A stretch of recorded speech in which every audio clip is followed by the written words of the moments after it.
दौड़ करके गए, बिल्कुल विचार नहीं किया कि मैया मुझे पकड़ लेगी।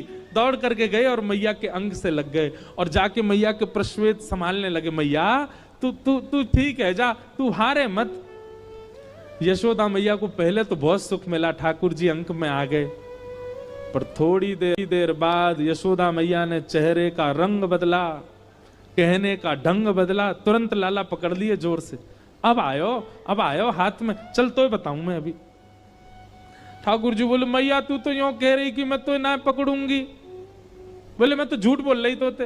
अच्छा मैया तू झूठ बोले, मैं तेरो लाला ना हूं, आज के बाद पूरे गोकुल में हल्ला कर दूंगा मैं तो नंद बाबा को लाला हूं, यशोदा को लाला ना हूं। यशोदा झूठ बोले, हाँ बोल दियो जाए करके। अब तो उखलते बांधूंगी और आज ना तो रोटी मिलेगी ना मक्खन मिलेगो, खड़ो रहे पूरे दिन, ऊधम मचावे। यशोदा मैया के अंक में भर गए। मैया तो पकड़ के ले गई और लाला को जाकर के ऊखल से बांधन लगी। जैसे ही रस्सी ला करके मैया ने ऊखल से लाला के पेट में बांधनी चाहिए, सोई रस्सी छोटी पड़ गई। मैया बोली रस्सी छोटी कैसे पड़ गई? मैया गई और बड़ी रस्सी लेकर के आई, बोले हाँ अब याते बंध जाएगो। मैया ने जैसी ऊखल में लेकर के और जैसे ही ठाकुर जी को ये छोटी पड़ गई।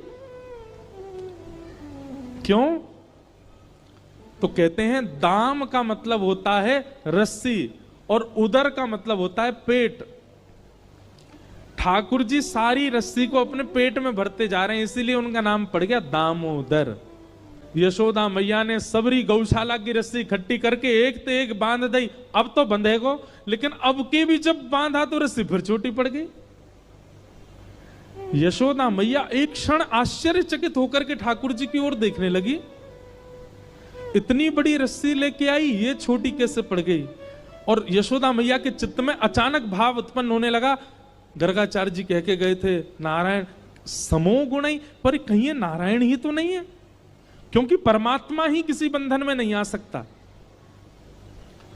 सामने खड़े भगवान ने जैसे ही देखा कि मैया मुंह को भगवान मान रही है, सोई ठाकुर जी ने कही मैया और कितनी जोर से बांधेगी, देख मैं तो बंध गो। तभी मैया देखती है कि वो रस्सी पूरी बंध गई और गांठ लग गई ठाकुर जी को, बंध गए ठाकुर जी।